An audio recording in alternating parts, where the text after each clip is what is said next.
Welcome to How to Split a Toaster, a divorce podcast about saving your relationships from True Story FM. Today, it's time for your toaster to heal the fuck up.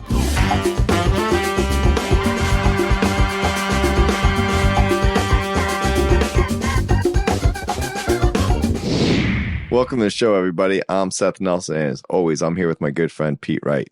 Today, we're talking about the big narcissist reset. Dr. Justine Weber is a California licensed psychologist, and she specializes in helping women heal and recover from narcissistic abuse.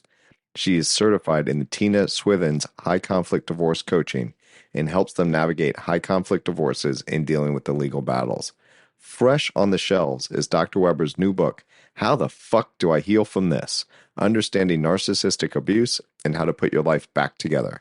And she's here to give us a tour of her healing process today. Justine, welcome to the toaster. Thank you so much for having me. Appreciate it. Justine, number one, we got to talk about the title of your book. I love it so much. You work blue, apparently, in your practice. Is that what I'm saying? Is that what I'm hearing? How the fuck do I heal from this? Understanding narcissistic abuse and how to put your life back together. Love the title. Who came up with it? And what did it take to make sure that it actually stuck on the cover of the book as the official title?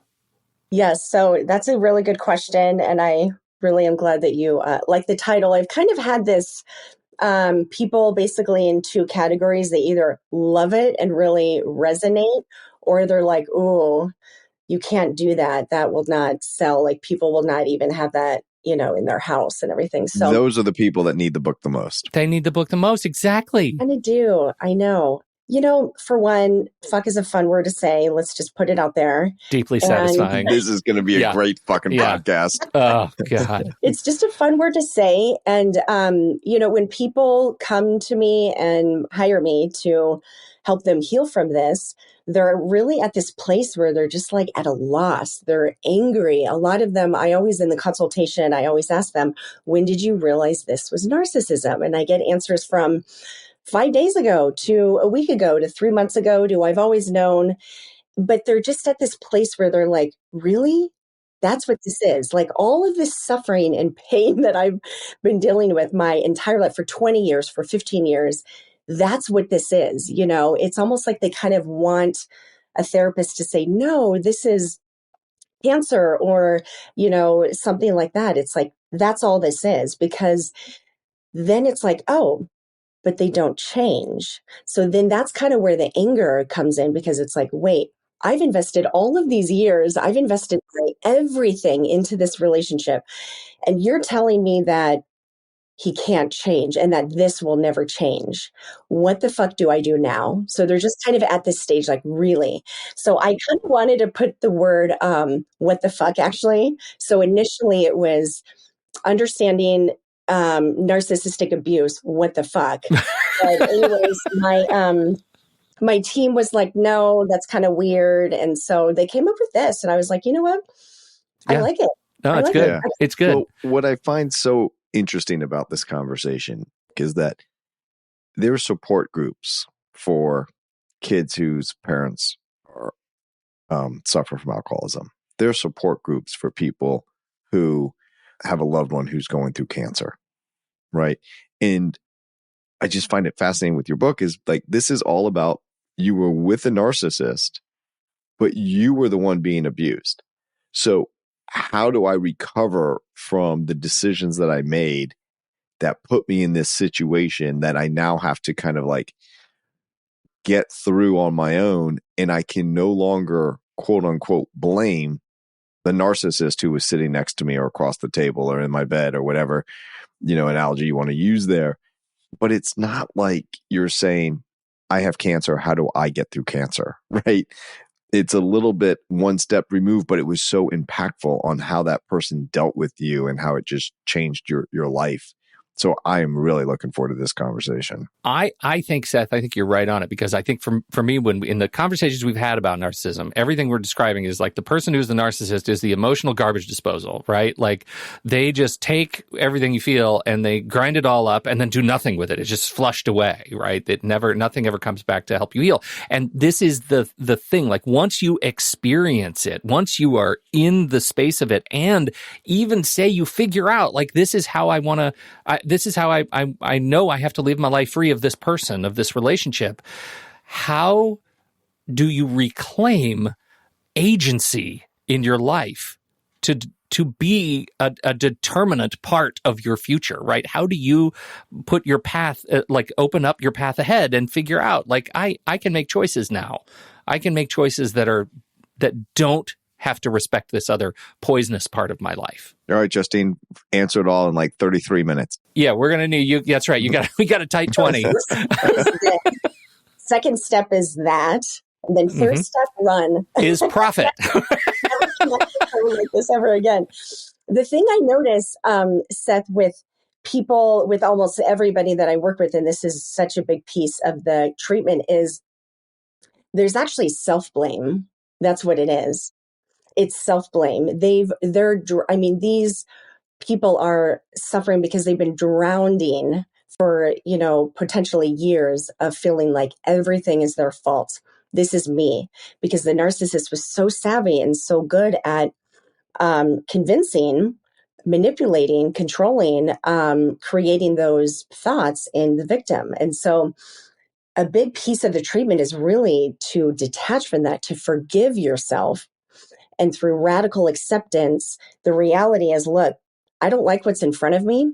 I didn't believe that I married this person. I thought he was someone else. And for the record, too, just to be PC, I'm referring to a narcissist as he, and I did this in my book. I'm very clear that lots of women are narcissists. I did this for simplicity purposes. I didn't want to do like the he, she thing, but also just personally, 90% of the people I work with and have ever worked with are women. I do have clients that are men as well. So I don't want to act like it's... Yep, no, we're good. Appreciate the clarification. She's referring to me, Pete. Right. She says the narcissist. Present company, absolutely accepted. I'll just for simplicity, I'll just say you too, basically. Yeah, okay, that'd be good. Pete and Seth. So Seth the narcissist, and then Pete needs the healing. Got it. The grandiose narcissist. But this is a huge piece of it. It's just this, that's why when people come to me, they're overwhelmed. They've got complex PTSD. They're angry. They're, at a loss. They're feeling hopeless. And Justine, this isn't unique to people who have been abused by narcissists. So a lot of times, if you are the person who was the mark and you got fooled, you feel bad about it. I did something wrong. And here's a little example. My father just passed away not too long ago, but about a year ago, and he was almost 83. He sent like $250 to an email scam thing. And he just beat himself up about it. He was like, oh my God, I can't believe I got fooled. Like, I should know better. And I was like, Dad, it's okay. Like, first off, it was $250, not 250,000. Yeah, right. But I just saw him take all this blame. And I'm like, Dad, there's a reason why my brother and I watch your emails and watch your account, so you don't get taken advantage of. Like, and that's where you are in your life, but we're here for you. We got you. Like, don't worry about it. You didn't do anything wrong. And it went right to his heartstrings. He thought he was helping his sister. Like, so it's very innocent. But so this isn't just, I know we're going to talk about healing from narcissism, but is it fair to say this is very common when you get had or something happened, you blame yourself? Absolutely. When you feel like you've been betrayed or lied to or screwed, the reason why we tend to, and it's everybody, why we blame ourselves is because that's where we feel like we have more control. Feeling like you don't have any control over a situation and you cannot escape it. It is the worst experience and feeling in the world. So if we blame ourselves, we can't control that scammer who did that. We can't control our father and how he raised us. We can't control our ex and what he did to us. But we can control this narrative that we create in our brains to make sense of it. Because the brain it's like easier for us to gravitate toward, oh, this is my fault. I should have known. So that's what I hear all the time too. I should have known. I saw all the red flags. I should have known. I saw this. I stayed. I'm such an idiot. I'm so stupid. You've been screwed by someone or betrayed. I should have known. I'm such an idiot. Why did I do that? It's kind of almost a little bit easier for the brain to make sense of that, but that's actually not helpful. That's the thing. So when there's been trauma, the best thing that we can do through like being, like lied to or betrayed is to give ourselves compassion. Compassion is the piece where you can implement and almost replace this negative internal narrative. I'm such an idiot. I should have known. I'm so stupid. Yeah, you got to forgive yourself, right? Give yourself a pass. Forgive yourself, and really just this radical acceptance, but be kind to yourself. Like how would if your friend was like, hey, I got screwed. I thought this person was real and I gave them $50,000. Like, would you be like, oh my God, you're such an idiot. What's wrong with you? That's what Pete told me the other day. 50 That's what grand, Pete said to me. Maybe I'd have words. Yeah. Pete goes, I can't believe you didn't get taken for 100. Yeah. Wait a second, because I think this is actually really interesting. Seth's jokes aside, the fact that rejection sensitivity, right? Like being hypersensitive to this feeling of betrayal, rejection, dishonesty, is that more prevalent in someone who has been sort of conditioned in a narcissistically abusive relationship? Is that something that is like a learned behavior? I think it absolutely can. Like to have more experiences like this later in life. Is that what you're asking? Yeah. It kind of, everything kind of goes back to, childhood, unfortunately. I don't mean to blame. It's always Seth's childhood. Yeah, it's always the mother. Well, both my parents have passed now. I blame them for all sorts of shit. Everything. They can't fight back now. Plausible deniability. Let's just be frank about it. And it's not even about blaming. It's about understanding. It's about getting a full template of like why you behave in this way, why you connect with these people in that way. And it's not negative as well. Everyone thinks it's a blame, but it's not. No. I totally understand my wife more after I got to know her parents better. There can be positives, there can be negatives, there could be strengths, there could be weaknesses, whatever you want to say. But yeah. I mean, it's about, forgiving yourself and being able to, you're more able to offer yourself that self-compassion and kindness and replace it with the negative self-talk if there is a basis of understanding, because then you have a template of why you think the way that you do or why you interpret things, in that way. And so it kind of gives you a different framework of like, oh, okay, so I trust too easily, or maybe what's very common with children who have been raised with a narcissistic parent is they tend to be a people pleaser. So the trauma responses are fight, freeze, flee, and the fourth one is fawn. So fawning is this trauma response when maybe you're about to get eaten by a tiger or something, and you just kind of give up. And you try to appease and please the abuser. So this is a very common reaction, and it's really a coping mechanism because it's not an option to sit there and confront your like narcissistic dad who's super aggressive and angry and blames you and, or possibly violent. You kind of have to be like, okay, I'm sorry, it was me. I'll work on that. You're trying to appease and please the abuser. How do you break through all that after it's over? And that takes a lot of work. I'd love to be like, just book 2 sessions with me and you're good to go.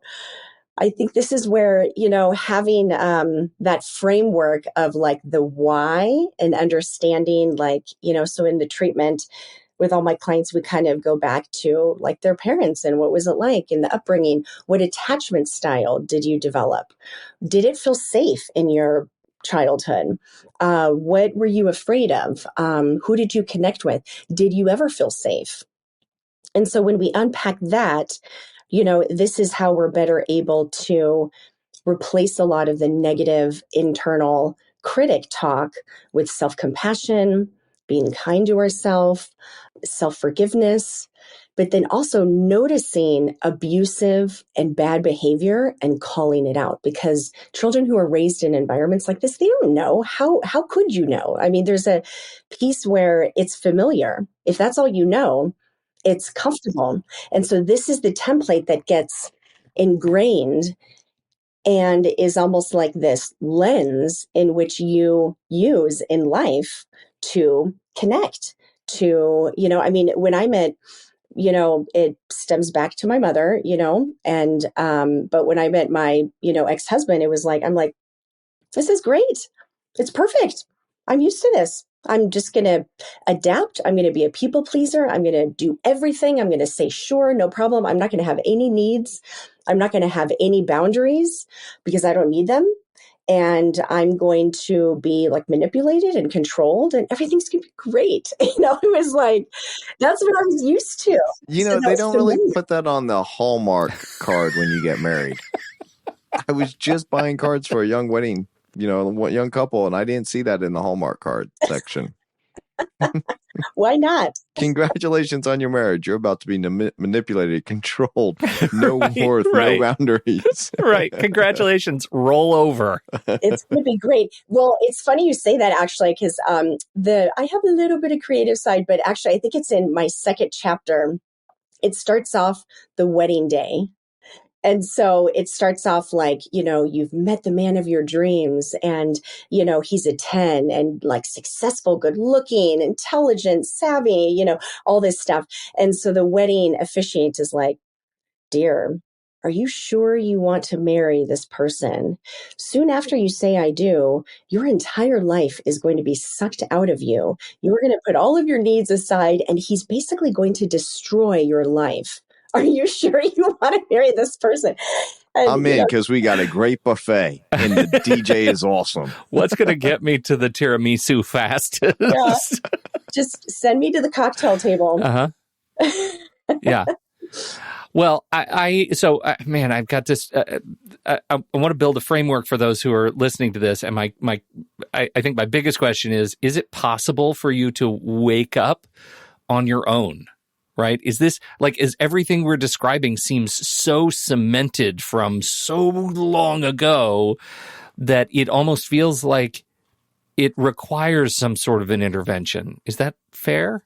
I would say the majority of the time, yes. So I notice that when women do kind of wake up is usually when they've left. So when they left and they're away from the person and maybe there's this no contact, that's when they're able to kind of grasp a different framework.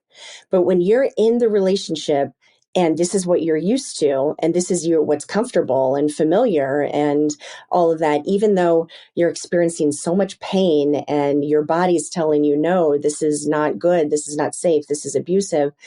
At some point, I think things just become so bad. That's what happened to me. I reached this point and I didn't realize actually until, even me. And so that's why I say, I have a lot of compassion for people because if anybody should have known, I should have known. Yeah, right. Well, that's cognitive dissonance too, right? Because what you're describing is it's comfortable because of the framework, the worldview, but also very painful because of the day-to-day sort of abuses and slights against you. It's so hard to see it when you're in it. The thing that can help is because I do work with women who are still in the relationship and a lot, like some of them are just, I get it. Justine, I realize this is really bad and it's probably going to kill me, but I just can't leave for whatever reason, financial, citizenship, fear children, a whole list. I get it. And so there's different kind of tools and strategies you can put in place to kind of coast through it. But when you're in it, if you're seeing a therapist, if you have friends that have a healthy mindset that you can trust, where when you talk to them, they're like, wow, I get it. I'm so sorry. This is really screwed up, just to verify that, because you need somebody to verify how fucked up and dysfunctional this is, because if all you're hearing and feeling and seeing is in the house, and he's drilling in you how it's you're the problem, and you don't want to believe how fucked up this is, and so the cognitive dissonance surfaces, and it's like, well, he's had a really rough day, or he had a bad childhood, or he's enacted it. We make excuses and justify and minimize to make sense of what's in front of us. But this just hurts us in the long term. Well, I think it's fascinating. And I know some of the work that you do is in helping people navigate high conflict divorces. Seth, how does this play out in divorce? Take everything Justine says and then add me into the equation. So I'm representing wife in this hypothetical, right? Okay. Husband's the narcissist. First off, he's not allowed to know what I talk to my client about. Now, she might tell him, but when he is no longer getting the responses from her that have worked for so many years, he's going to start ratcheting it up, pulling different levers. Yep. And here are common things that I hear my clients who are being abused by a narcissist say to me. One, my husband says that you're only in it for the money, you don't care about the kids or her, you're just billing. Because that's a common attack. Okay? You don't have to listen to him. You get to make their own decision. I actually agree with that. My client doesn't have to listen to me and she can make her own decision. But the way he's saying that is basically saying, don't listen to him. Do what I say. Okay?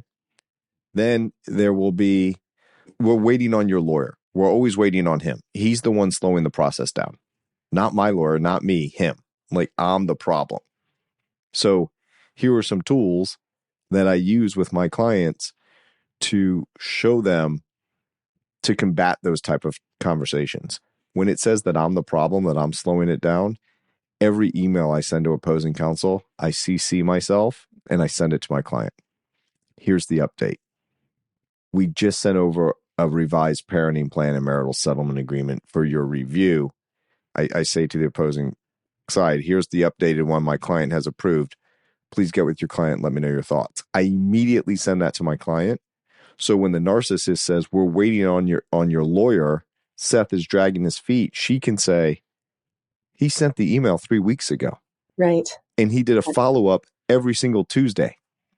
And I encourage them to ship it right over. If they're allowed to talk to their spouse, I can't talk to them directly.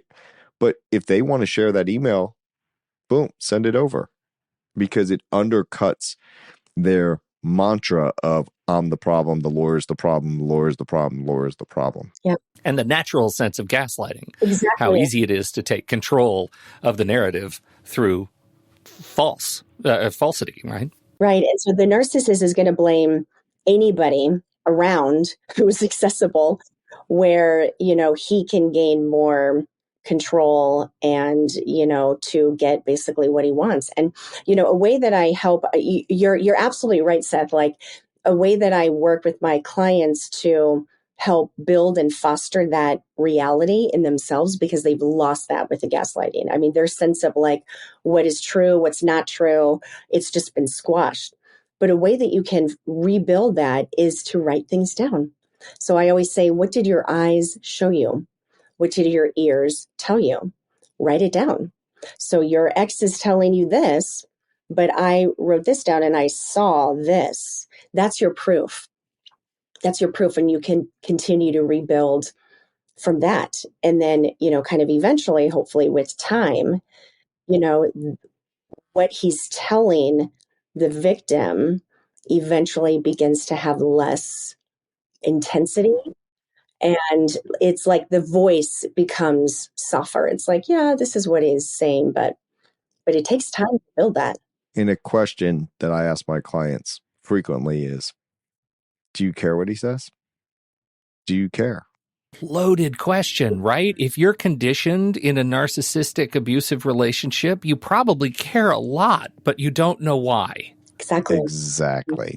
You hit it right out of the park, Pete, because they'll say all these things that are bad. The husband to the wife, my client, will tell the wife, you're no good, you're good for nothing, you can never get a job. And, and turning around and saying to court, like, she could get $1 million job. I don't want to pay alimony, right? They talk out of both sides of their mouth, right? And I said, how many times has your husband said bad things about me that you've reported to me? And she says, like, every week when I talk to you. I said, do you think that negatively impacts me in any way? She goes, no. I said, why not? She's like, you don't care. Exactly. I don't care what he says about me. But rewiring seems to take that's kind of like you talked about it already, Justine. It's like that takes work. Like where do you start rewiring your brain to like not care about this person? What you're really doing is you're forming new pathways in the brain and detaching from old patterns. And this is, through healing and growth, is the more that you have experiences like that and the more questions you ask yourself, like, why do I care? Like, what am I getting from it? Like, even if they don't have an answer, they probably don't. Think about it, because it's probably something they've never thought about, just as you said. Every time you ask those questions that are insightful, that are ways to foster and regrow your reality and your truth, it carves out those pathways in the brain, and it becomes a little bit easier and easier to practice and to get access to, each time. So even if you don't know the answer, it's okay. And another thing on that, Justine, is kind of what you're saying of, what do they say? Write down what you saw. I tell my clients all the time, I don't care what he says to you. And I'm saying this very strongly for the example purposes. What I care is what his lawyer files in court.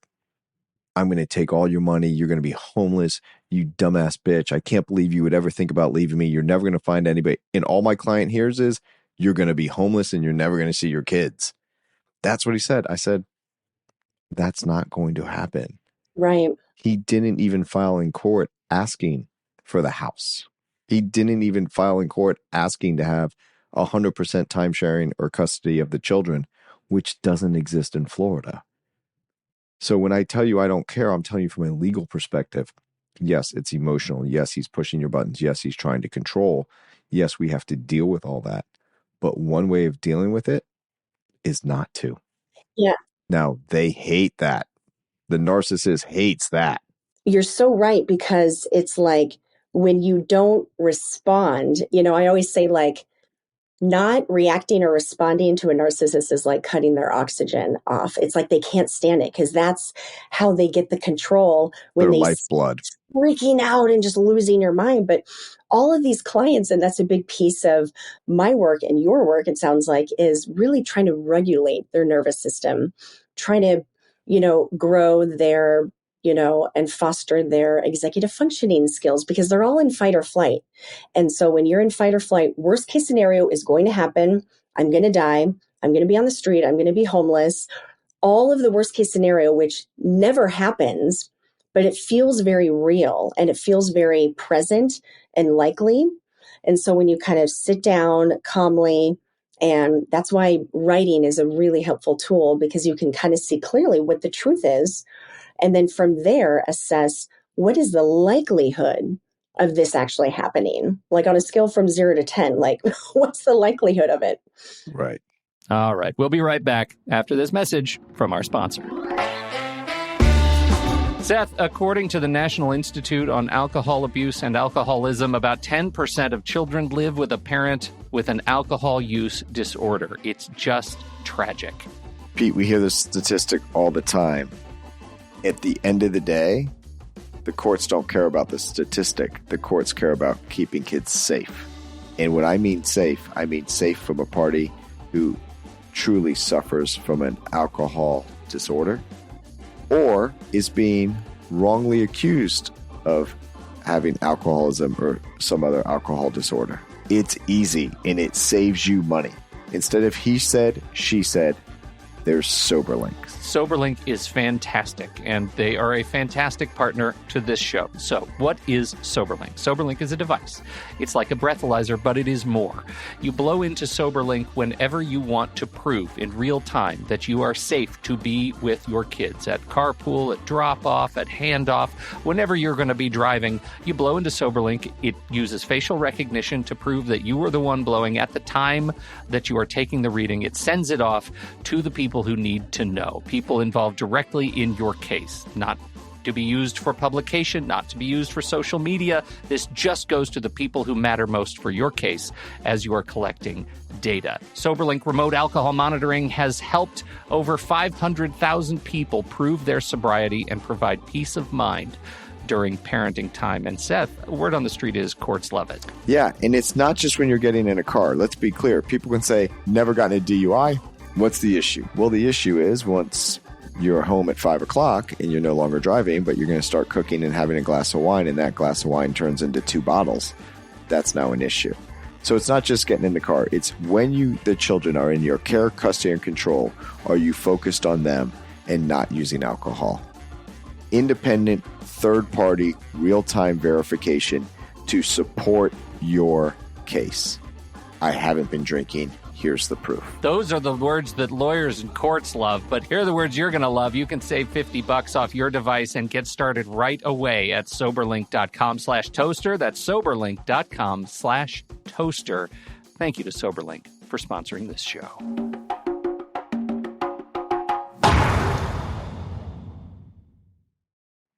Is it fair to say that all divorces in this circumstance, divorcing a narcissist, all divorces in this circumstance are a high conflict divorce? All of them, I would say no.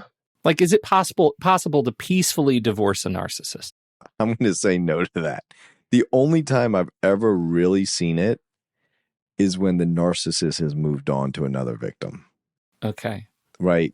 Where they're beating their head against the wall. They're trying to run my client through the ringer. We're fighting for our client. We're doing everything ethically, honestly, professionally. And you go to court and they start losing. Mm-hmm.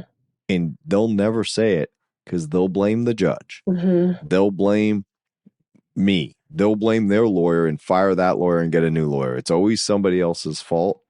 But at some point, they're not getting the responses, Pete, that they expect in their narcissist's brain. And they're going to go get it. They're going to go get that drug somewhere else, and then they move on to a new victim, is how I view it. I do agree with you. I hate using the words like every case, always. Have I ever... Pete's very, right or wrong, left or right. Right. 1-0. Mm-hmm. I mean, have I ever seen a peaceful divorce? I would have to say no. But I think also my measuring stick of high conflict is a little skewed because I've seen just really just nasty cases. So I think my the way that I measure it is probably a little jaded. However, what I will say is, to your point, Seth, what I've noticed is what can reduce the the intensity of the high conflict is sometimes when you strategically almost give the narcissist what they're wanting, so they feel like they're winning and like they're in control. Sometimes that can help alleviate the intensity of the high conflict or the duration of it. I mean, if this is something that's maybe been going on for 2 years. So some examples of that would be kind of like money. Sometimes money is, if, a woman's like, you know what, this isn't worth it. I just need to get my life back. This is, destroying me. I need to put an end to this. If she has the, capacity and the means to basically start over from nothing, in some cases, I would say do it. Do it. Oh, we have that discussion all the time with the narcissist or not. Like, there is a emotional toll of going through a divorce trial. Yeah. And I compare it to a surgery. We're going to cut you open. It's going to be ugly. And there's going to be scars. So let's try to limit that. Right. So if we can get a deal, I tell a client, I can do better for you in court, but I like going to court. You don't. Right. I'm not the one suffering Right. physically at nighttime, not Right. sleeping. The night before your trial, I'm telling you, I am woefully over prepared. I'm ready. I'm probably going to kick back and have a glass of wine the night before trial. You're not going to be doing that, right? So there is certainly the point of take less to be done. There's also the financial cost. If you are arguing over money that is going to be eaten up by the cost of litigation, you should settle your case. Yeah. And you get all that emotional baggage done. A question about carrying through post-divorce, because you brought up baggage. Let's talk about kids. Is that a bad segue? Maybe it's a bad segue.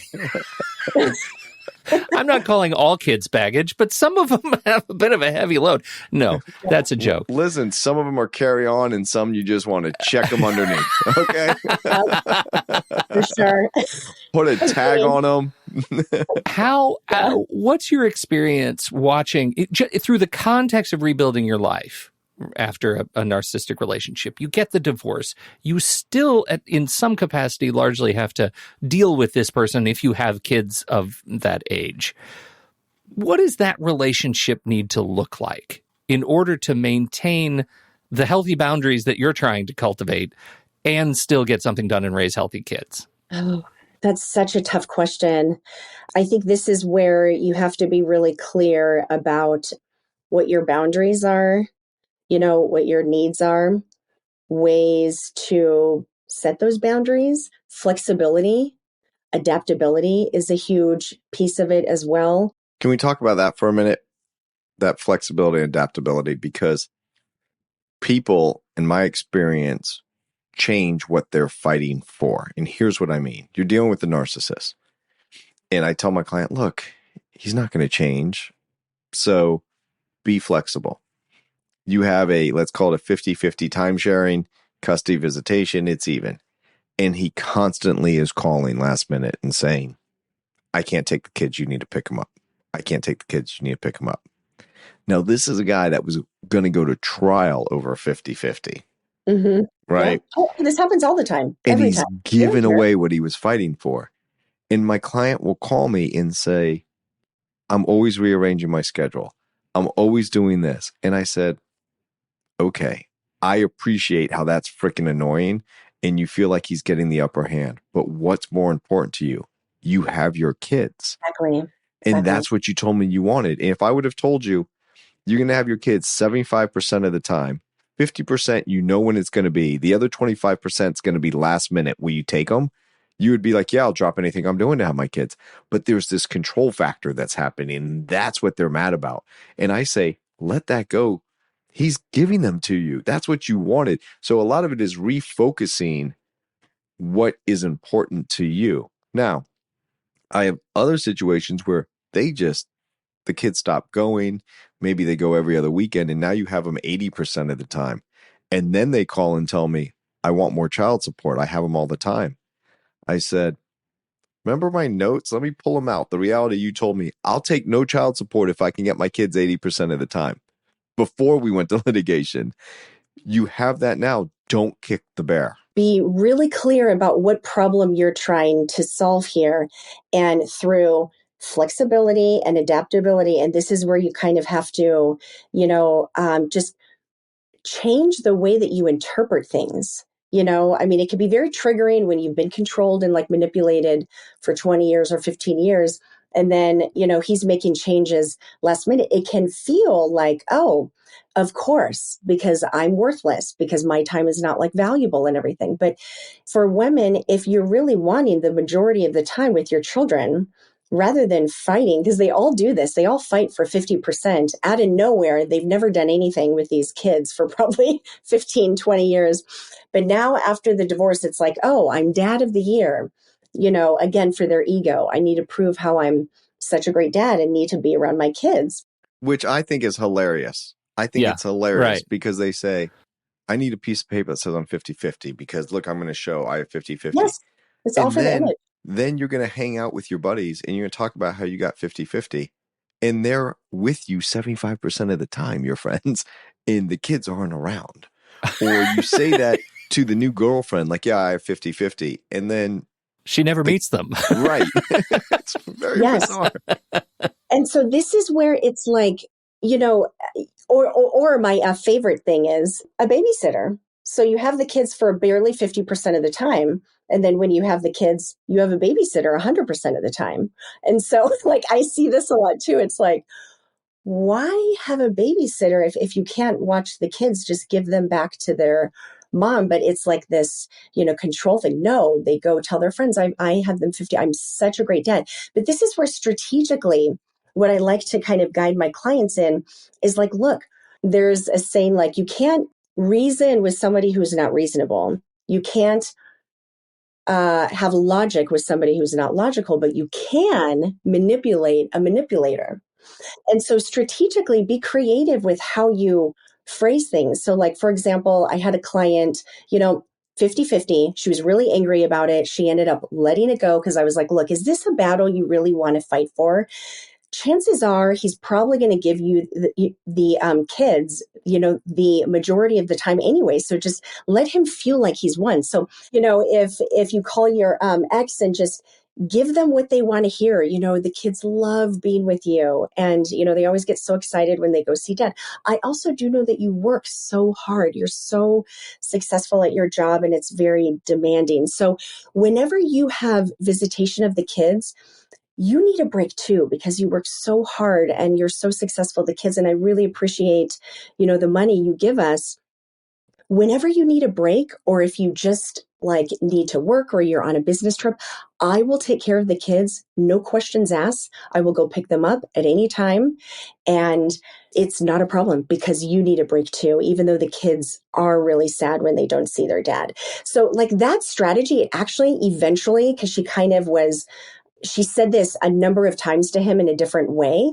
And eventually it kind of did work. Like she absolutely has the kids 70% of the time. Whenever he goes on a business trip, a party trip, whatever, it doesn't matter. Like he's just like, hey, can you have the kids like this weekend? And she's more than happy to do it because she has the kids the majority of the time. So it saved all of this time and money in court. Just tell him what he wants to hear. He wants to believe that he's dad of the year, that the kids want to be around him. He wants to believe that he has this image of being so successful and basically his time is more valuable. So tell him that. She's the one who's actually controlling the narrative of the dynamic. This is how women can get their power back. Man, it sounds good, but I cannot imagine one of my clients doing that during the divorce. Maybe after. Just because of the stress and the stress, fear and anxiety. And then if you're saying all that, how does that going to play out in the courtroom? Well, didn't you say the kids loved them? Yeah. But I appreciate the strategy post-divorce. I'd just be nervous going to court on that stuff.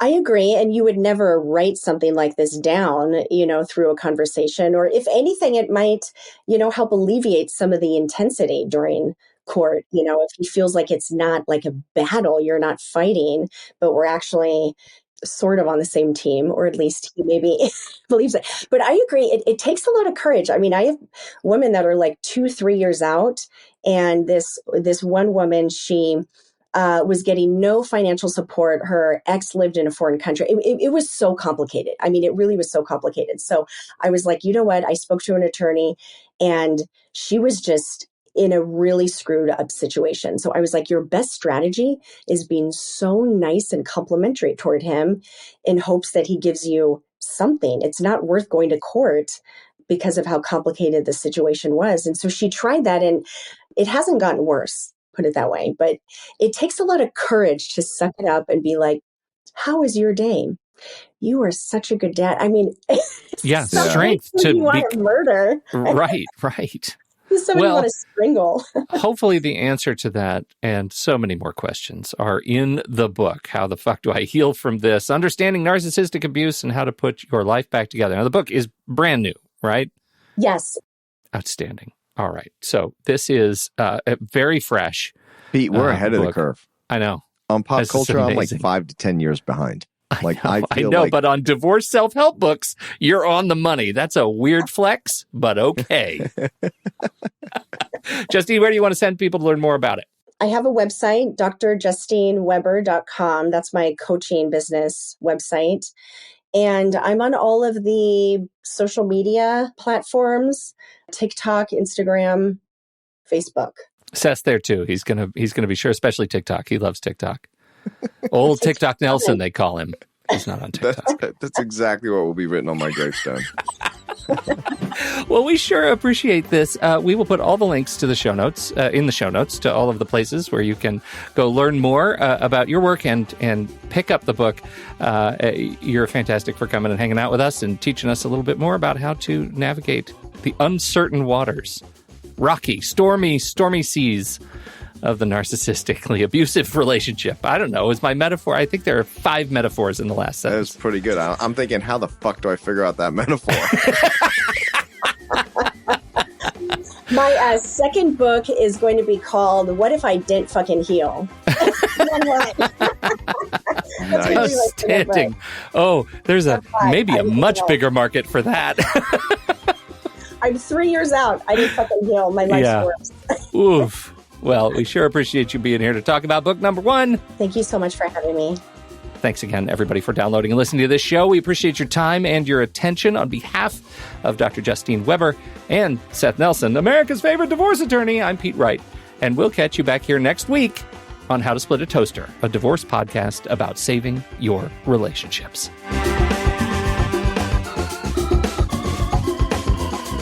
How to Split a Toaster is part of the True Story FM podcast network, produced by Andy Nelson, music by T. Bless and the Professionals and DB Studios. Seth Nelson is an attorney with NLG Divorce and Family Law with offices in Tampa, Florida. While we may be discussing family law topics, How to Split a Toaster is not intended to, nor is it providing legal advice. Every situation is different. If you have specific questions regarding your situation, please seek your own legal counsel with an attorney licensed to practice law in your jurisdiction.